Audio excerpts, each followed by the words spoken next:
Good morning. এই এখন আমরা চেক আউট করছি। আজকে জিবি থেকে চলে যাব কাসলের উদ্দেশ্যে। খুব ভয় পেয়ে গেছিলাম, সকালবেলা প্রচণ্ড বৃষ্টি হচ্ছিল আর জালোরিতে প্রচুর স্নোফলস হচ্ছে। আজকে নাকি মানালি, ধর্মশালা সব জায়গাতে প্রচুর পরিমাণে স্নোফলস হয়েছে। এবার ভাবছিলাম যে আমাদের হোটেল থেকে নিচে নামাটা এত টাফ, এবার ওই পাহাড়ের সিঁড়ি ভেঙে ভেঙে নামা, ভয়ই পাচ্ছিলাম। যাই হোক, আমাদের যে হোমস্টের দাদা ছিল সে বলল যে আমরাই সব ব্যবস্থা করে দেবো, আপনার কোনো ভয় নেই, নিশ্চিন্ত থাকুন। আর এখন দেখতে পাচ্ছি বৃষ্টিটাও কমে গেছে, ফিঙ্গার ক্রসড। দেখা যাক কি হয়। আরেকবার শেষবারের মতন দেখে নিন আমাদের হোটেল থেকে কিরকম ভিউ।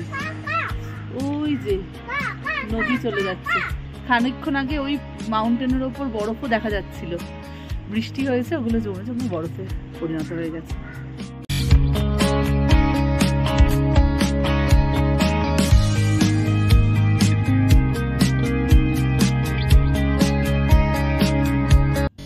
আর এই হচ্ছে জিভির রাস্তা। আসার সময়ও দেখিয়েছিলাম, এখন বেরোচ্ছি জিভি থেকে তখনও একবার দেখাচ্ছি। খুবই খারাপ রাস্তা, খুব একটা ভালো রাস্তা নয়, অফ রোডিং পুরোটাই। তীর্থানের রাস্তাও সেম, এখন আমরা যাচ্ছি তীর্থান ভ্যালিতে, একই রকম।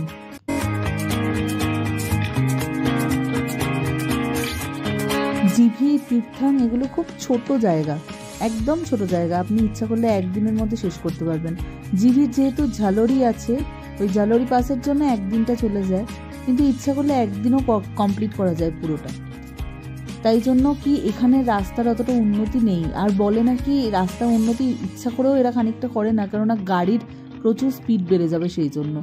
এই জন্য এখানে অফরোডিংয়ে খুব ঝামেলা আর কি, গাড়ি নিয়ে, নিজের গাড়ি নিয়ে যাওয়া আসা। গ্রেট ইন্ডিয়ান ন্যাশনাল পার্কের যেটা রেপ্লিকা, সেটাতে অরিজিনাল গ্রেট ন্যাশনাল পার্ক হচ্ছে এইখান থেকে 8 কিলোমিটার দূরে, প্লাস ওখান থেকে আবার 6 কিলোমিটারের ট্রেক করে আমাদেরকে যেতে হবে। বৃষ্টি বৃষ্টি ওয়েদার, ওটা সামারে ভালো হয়।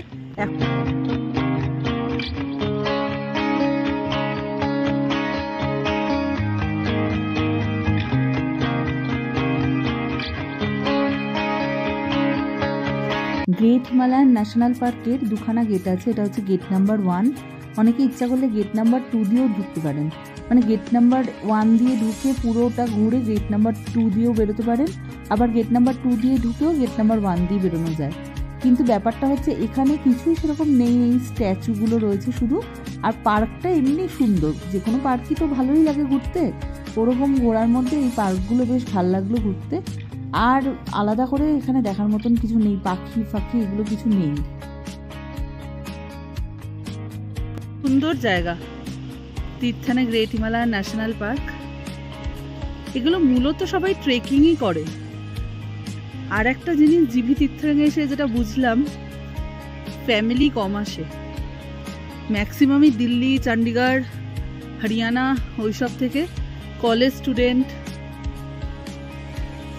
মানে অল্প বয়সী ছেলেমেয়েরা বেশি আসে আর কি। ফ্যামিলি দেখিনি। সব কিছুতেই ট্রেক। আমি এখন উঠছি হিমালয়ান ন্যাশনাল পার্কে, এটাও ট্রেক,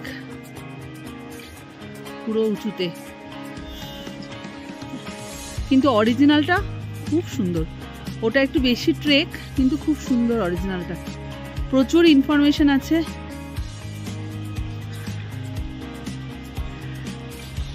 আর কি, ওইখান থেকে দেখুন তীর্থান রিভার বয়ে যাচ্ছে, বৃষ্টি বৃষ্টি ওয়েদার, খুব ভালো লাগছে।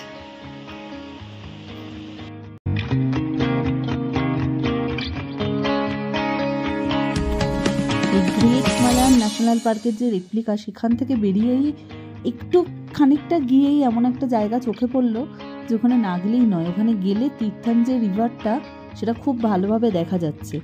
আর উল্টো দিকেই ক্যাফে রয়েছে বোধহয়, ওটা কিছু একটা ব্যাপার আছে, বোধহয় ট্রলি করে যেতে হয় বা এরকম কিছু।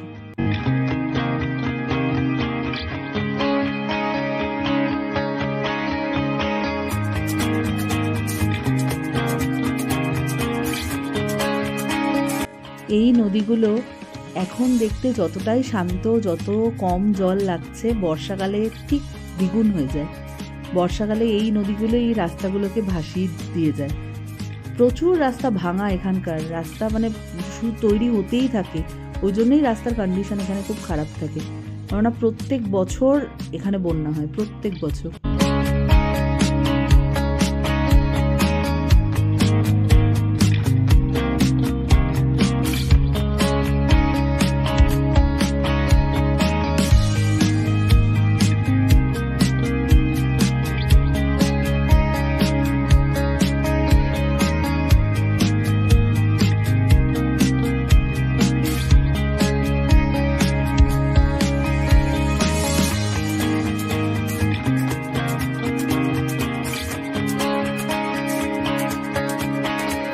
এটাই তীর্থানে, আর এর চেয়ে বেশি কিছু দেখার নেই।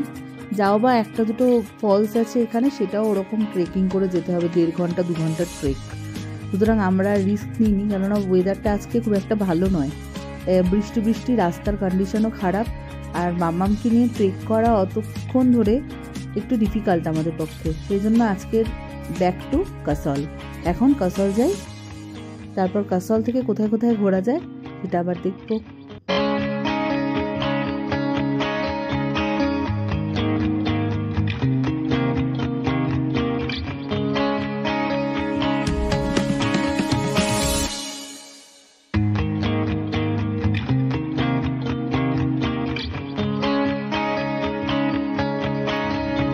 চলে এসেছি আমরা একদম অট টানেলের কাছাকাছি। যারা বাসে করে আসেন তারা বাসে করেও আসতে পারেন, এখানে অনেকেই বাসে করে ট্রাভেল করে। এই অট টানেল অবধি বাস আসে, তারপর জিভিতে আলাদা বাস যায় বা তীর্থানে আলাদা করে বাস যায়, সেইভাবে যেতে হয়। এই অট টানেল থেকে আপনারা আলাদা আলাদাভাবে নিজেদের সুবিধা মতন চলেই যেতে পারেন।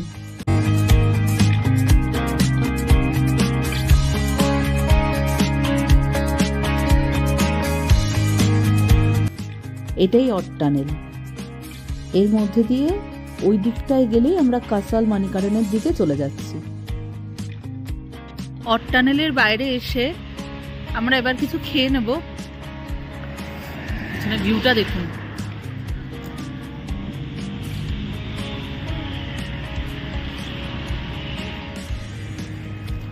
এদিকটা যাও। আর এই ধাবাটায় কিছু খাবো, এখানে ম্যাক্সিমামই ভেজ সবকিছু। ব্যাক ক্যামেরায় দেখাচ্ছি পিছনের ভিউটা।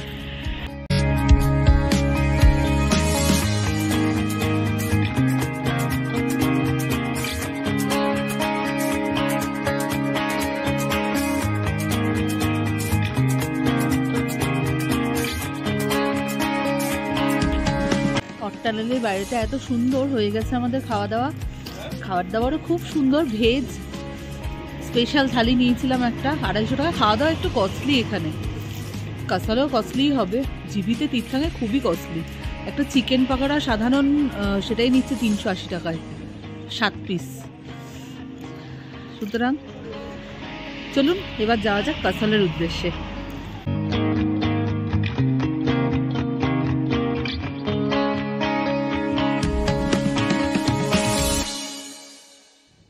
কি অদ্ভুত না প্রকৃতি, কিরকম জিনিস।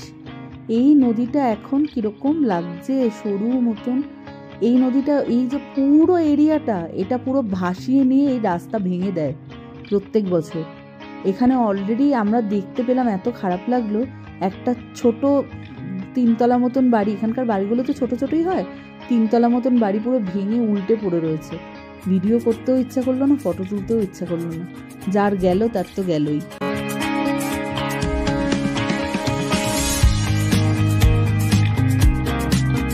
আমাদের ড্রাইভার দাদার কাছ থেকে শুনলাম, এই গত বছর একটা গ্রাম এরকম শুয়েছিল রাত্রিবেলায়।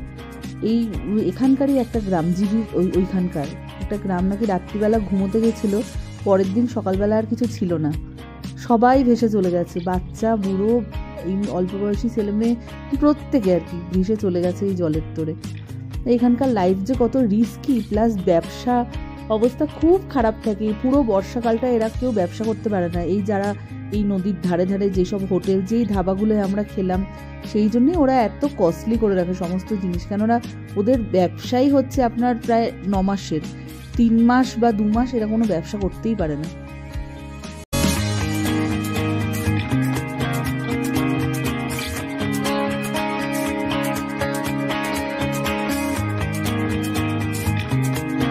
চলে এসেছি আমরা পার্বতী ভ্যালিতে। পার্বতী ভ্যালি মানেই তো castle, Parvati valley, Parvati river.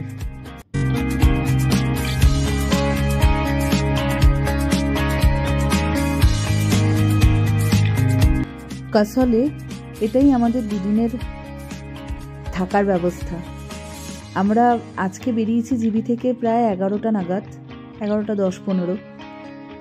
তো সকালবেলা এমনি বৃষ্টি হচ্ছিল, তাই আরও লেট হলো। তো আমরা কাসলে এসে পৌঁছালাম 5টা 5:30। এর মধ্যে যদিও আমরা তীর্থান ভ্যালি ঘুরেছি, আর এছাড়াও রাস্তায় টুকটাক একটু আমাদের দাঁড়ানো হয়, সেই জন্য একটু লেট হলো আমাদের আসতে। ডাইরেক্ট যদি আপনারা আসেন, তীর্থান যদি না যান, তাহলে আরও আগে চলে আসবেন।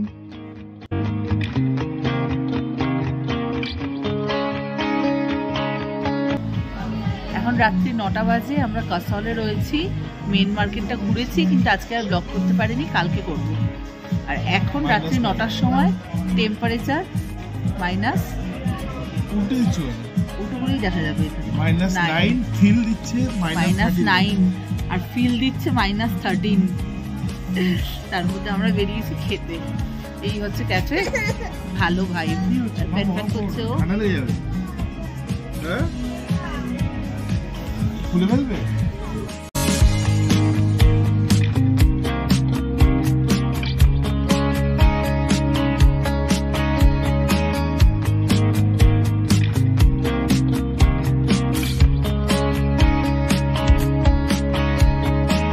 এখন প্রায় রাত্রি 9:30 পৌনে 10টার কাছাকাছি ফিরছি হোটেলে, কেঁপে কেঁপে। খুব ঠান্ডা, তার মধ্যে হাওয়া।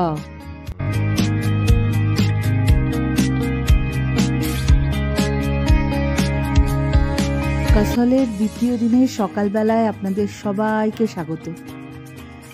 পার্বতী ভ্যালি, সামনে পার্বতী রিভার, আর এটা হচ্ছে আমাদের হোটেল। আজকে শুরু করব সেকেন্ড দিনের আবার একটা নতুন ব্লগ।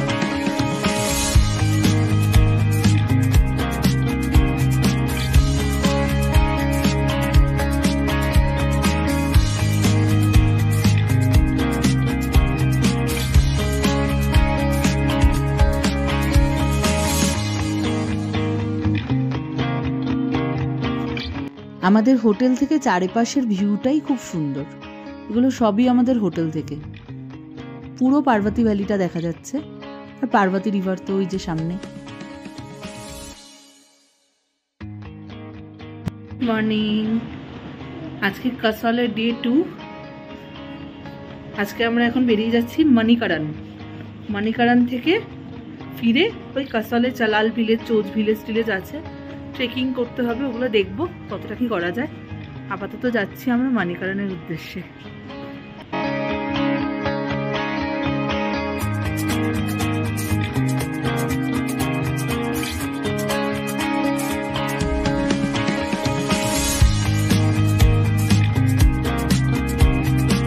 ওই যে ওপরে পাহাড়ের উপর যে বরফ পড়া এত সুন্দর দৃশ্যটা দেখা যাচ্ছে, ওটা অ্যাকচুয়ালি ক্ষীরগঙ্গা ট্রেক করতে হয়। এগুলো সব সামারে হয় সাধারণত, এখন বরফের জন্য বন্ধ।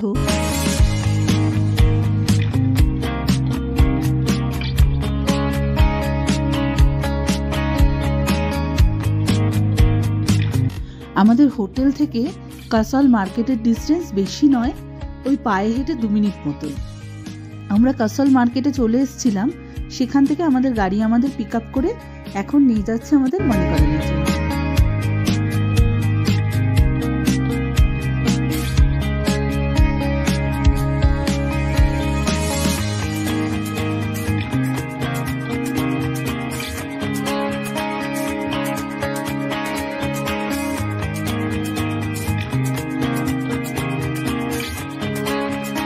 একদিকে পার্বতী নদী, অন্যদিকে এরকম স্নোপিক মাউন্টেন আর পার্বতী ভ্যালি। এই নিয়ে এই ছোট্ট জায়গা কাসল। অপূর্ব অপূর্ব অপূর্ব বললেও কম হবে, এত সুন্দর জায়গা। সেই জন্যই হয়তো বাইরের মানুষরা, সাধারণত ইসরায়েলিরা, এখানে আসেন সামারে, গরমকালে। দেবদেবীদের নামে উৎসর্গ করা যে কোনো জায়গারই সৌন্দর্য মোহময়ী, অপূর্ব।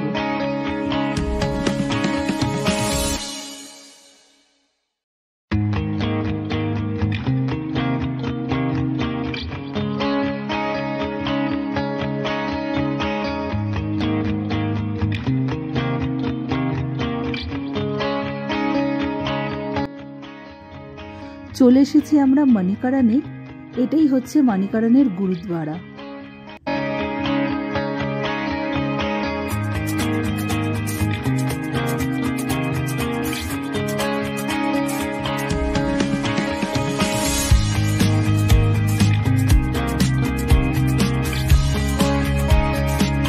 কি অদ্ভুত প্রকৃতির সৃষ্টি দেখুন। পার্বতী নদীতে যদি এখন কেউ হাত দেয়, মনে হবে শত সহস্র ছুঁচ এসে হাতে বিচ্ছে, এত ঠান্ডা জল। অথচ এই পার্বতী নদীর ধার দিয়ে দিয়েই তৈরি হয়েছে কত উষ্ণ প্রসরণ।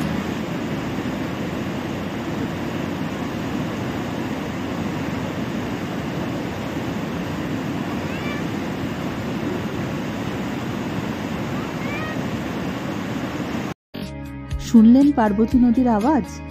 এখনই যদি এই রকম আওয়াজ হয়, তাহলে বর্ষায় কি রূপ ধারণ করে সেটা আমাদের সবারই আজকাল জানা ইউটিউবের জন্য। তবে শুধু ইউটিউব কেন, ফেসবুক বা বিভিন্ন ধরনের সংবাদ মাধ্যমে আমরা জানতে পারি যে এই পার্বতী নদীর বর্ষাকালে কি মারাত্মক রূপ ধারণ করে।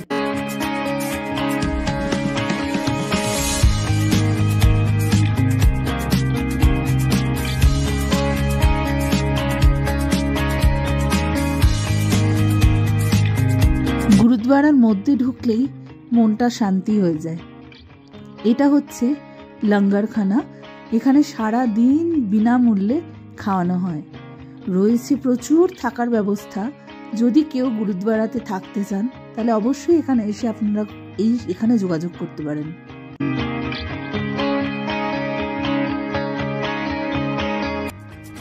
এই জায়গাটিতেই ওই চাল ছোট ছোট থলির মধ্যে দিয়ে ওই গরম জলের মধ্যে দিয়ে দেওয়া হয়, তাতে সেটা ভাত হয়ে ওপরে উঠে আসে এবং সেটাই হচ্ছে এখানকার প্রসাদ।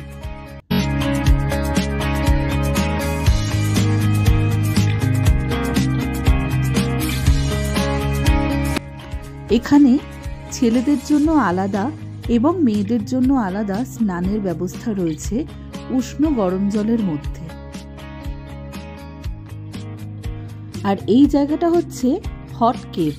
বাইরে যতই কম টেম্পারেচার থাকুক না কেন, এখানে আসলেই আপনাদের শরীর গরম হয়ে যাবে আপনা আপনি। এইভাবেই ট্রলির মাধ্যমে করে ইট, বালি, সিমেন্ট এদিক থেকে ওদিকে নিয়ে যাওয়া হয়। চলে এসেছি কাসলের আরেকটা সাইট সিনে, সেটা হচ্ছে চালাল ভিলেজ। ট্রেকিং করতে হবে পুরোটা, জানি না কতটা করতে পারবো। দেখছি পাশে এই পার্বতী নদী, আমি দেখিয়ে দেবো ব্যাক ক্যামেরাতে।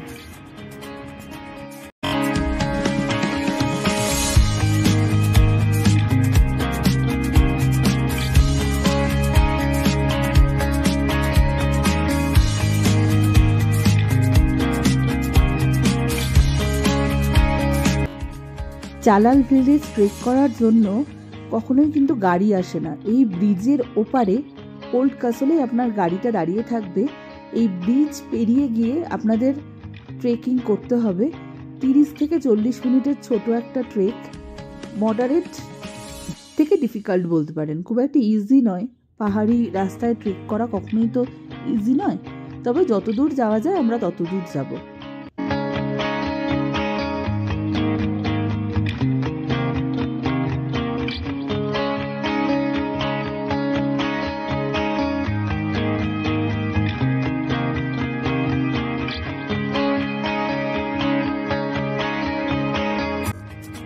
চলে এসেছি আমরা ব্রিজের ওপারে। অদ্ভুত একটা শান্ত স্নিগ্ধ পরিবেশ।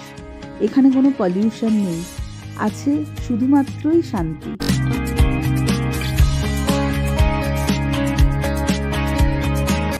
এই পার্বতী নদীর পাশ দিয়েই চালাল ভিলেজের যে ট্রেকটা সেটা হয়। চালাল হচ্ছে অনেক পুরনো একটা ওল্ড মাউন্টেন ভিলেজ। এখানে কাসলে যারা আসেন মোটামুটি সবাই এই চালাল ভিলেজের ট্রেকটা করার চেষ্টা করেন। পুরোটা না হলেও খানিকটা যাওয়ার চেষ্টা করেন।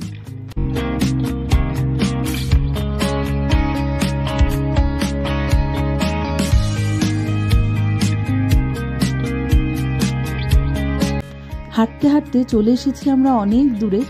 তারপরেই খেয়াল পড়লো ফেরত যাওয়ার কথা। আমাদের সাথে যেহেতু ছোট বাচ্চা আছে, ওকে নিয়ে এত দূর দূর জায়গায় হাঁটানো মোটেই উচিত নয়, ওর পা ব্যথা করে রাতের দিকে। সেই জন্য এবার আমরা আবার ফিরবো।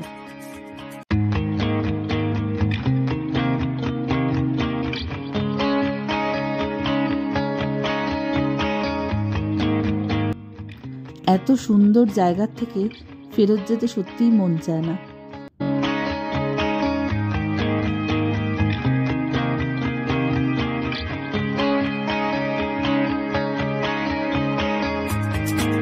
চলে এসেছি আমরা কাসল মার্কেটে। এটাই কাসলের হিপ্পি মার্কেট নামে পরিচিত। প্রচুর জিনিস এখানে পাওয়া যায় রিজনেবল প্রাইসে। কেউ ইচ্ছা করলে অবশ্যই এখান থেকে কিনতে পারেন।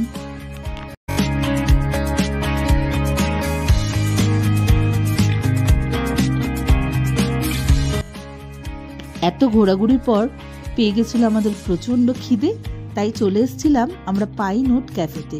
এখানকার খাবার দাবার বেশ ভালো, তবে বাচ্চাদের জন্য এখানে খাওয়া দাওয়া কিন্তু খুবই মুশকিল, কেননা ভাত এদের এত পরিমাণ শক্ত হয়, মামামের হজমের প্রবলেম হয়ে যাচ্ছে আস্তে আস্তে।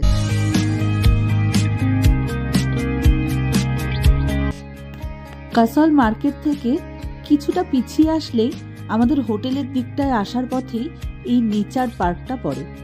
এটা সাধারণত বাচ্চাদের জন্য খুব সুন্দর একটা জায়গা। পার্বতী নদীর পাশে অবস্থিত এই পার্কটা বাচ্চাদের খেলার জন্য দোলনা, ট্রি হাউস, বহু রকম কিছু আছে।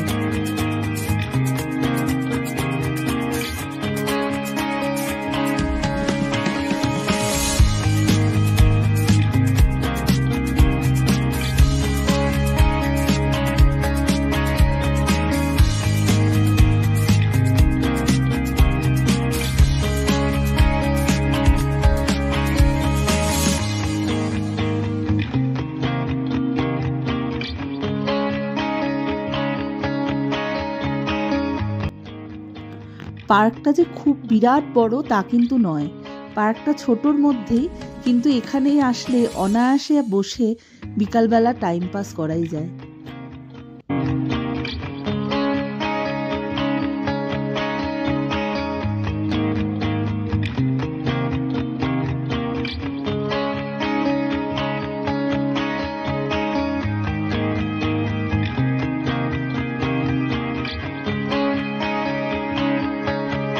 হ্যালো, এখন আমরা যাচ্ছি এটিএস ক্যাফের উদ্দেশ্যে। টেম্পারেচার অলরেডি -2 গুগলে যা শো করছে। তার মধ্যে এটিএস ক্যাফে সাংঘাতিক চড়াই উতরাই, পৌঁছাতে পারি কিনা আদৌ দেখি।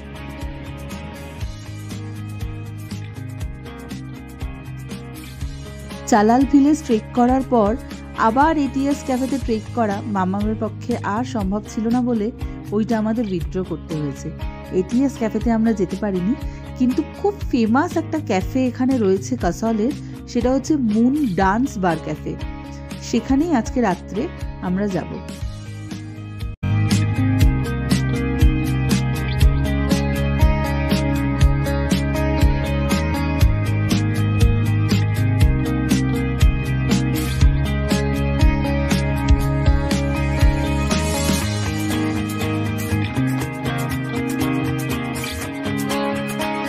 আর এটা হচ্ছে রাতের কাসল মার্কেট। কাসলে এসে যেটা অবশ্যই ট্রাই করবেন সেটা হচ্ছে এখানকার জার্মান বেকারি।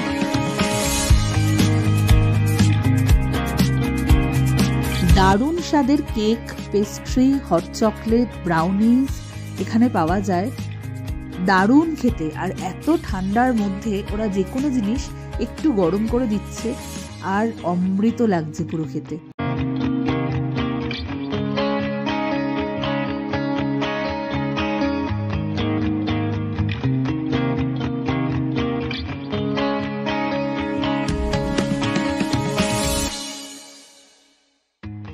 সন্ধেবেলা প্রচুর কিছু আমরা খেয়েছিলাম, তবে যেটা ভালো লেগেছে সেটা হচ্ছে এই জার্মান বেকারি, সেটাই আমি আপনাদের রেকমেন্ড করলাম। আর মোমো টোমো আমাদের অতটা ভালো লাগেনি, জানি না আপনাদের ভালো লাগতেও পারে। আর এখানে একটা চাট সেন্টার ছিল, সেইখানকার ছোলে কুলচে, স্পেশাল টিক্কা কুলচা বেশ ভালো লেগেছে। এবার আমরা যাচ্ছি মুন ডান্স বার ক্যাফেতে। এখানেই আজকে রাত্রের ডিনার করে আজকের মতন কাসলের দিন আমরা শেষ করব।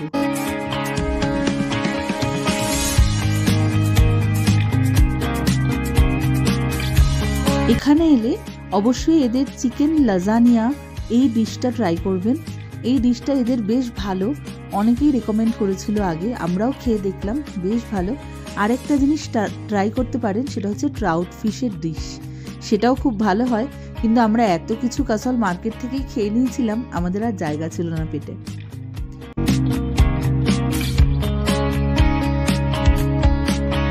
এটা রাতের কাসল আর আমাদের হোটেল যাওয়ার রাস্তা। রাতের কাসল দেখে একটা জিনিস যেটা বুঝলাম, আমার হাজবেন্ডকে একজন ডেকে এদের এখানকার মালানা ক্রিম যেটা, সেটা বিক্রি করাতে চাইছিল। এইসব ফাঁদে ভুলেও পা দেবেন না। অনেক সময় পুলিশ কিন্তু এসে আপনাদের এমন একটা ফাইন করবে বা এমন কিছু হ্যারাসমেন্ট করবে যে পুরো ঘুরতে আসাটাই আপনাদের মাটি হয়ে যাবে। প্রতিটা জায়গারই কিছু ভালো দিক থাকে, কিছু মন্দ দিক থাকে। আপনাকে ভালোটাই বেছে নিতে হবে আর মন্দটাকে বন্ধ করে রাখতে হবে দরজা। কাসলে অনেকেই অনেক রকমভাবে উপভোগ করতে আসেন। আমাদের মতন যারা প্রকৃতি প্রেমী, তারা প্রকৃতি দেখেই খুশি হই, জায়গায় জায়গায় ঘুরে ছোট্ট ছোট্ট ট্রেক করে এভাবেই খুশি হই। আবার কেউ কেউ আসেন এখানে নেশা ভাঙ করার জন্য। হ্যাঁ, এটাও কাসলে খুবই প্রচলিত, কিন্তু সেসব থেকে একটু দূরে থাকাই ভালো। কালকে বেরোবো মানালির উদ্দেশ্যে। আজকের ব্লগটা তাহলে এখানেই শেষ করলাম। ধন্যবাদ।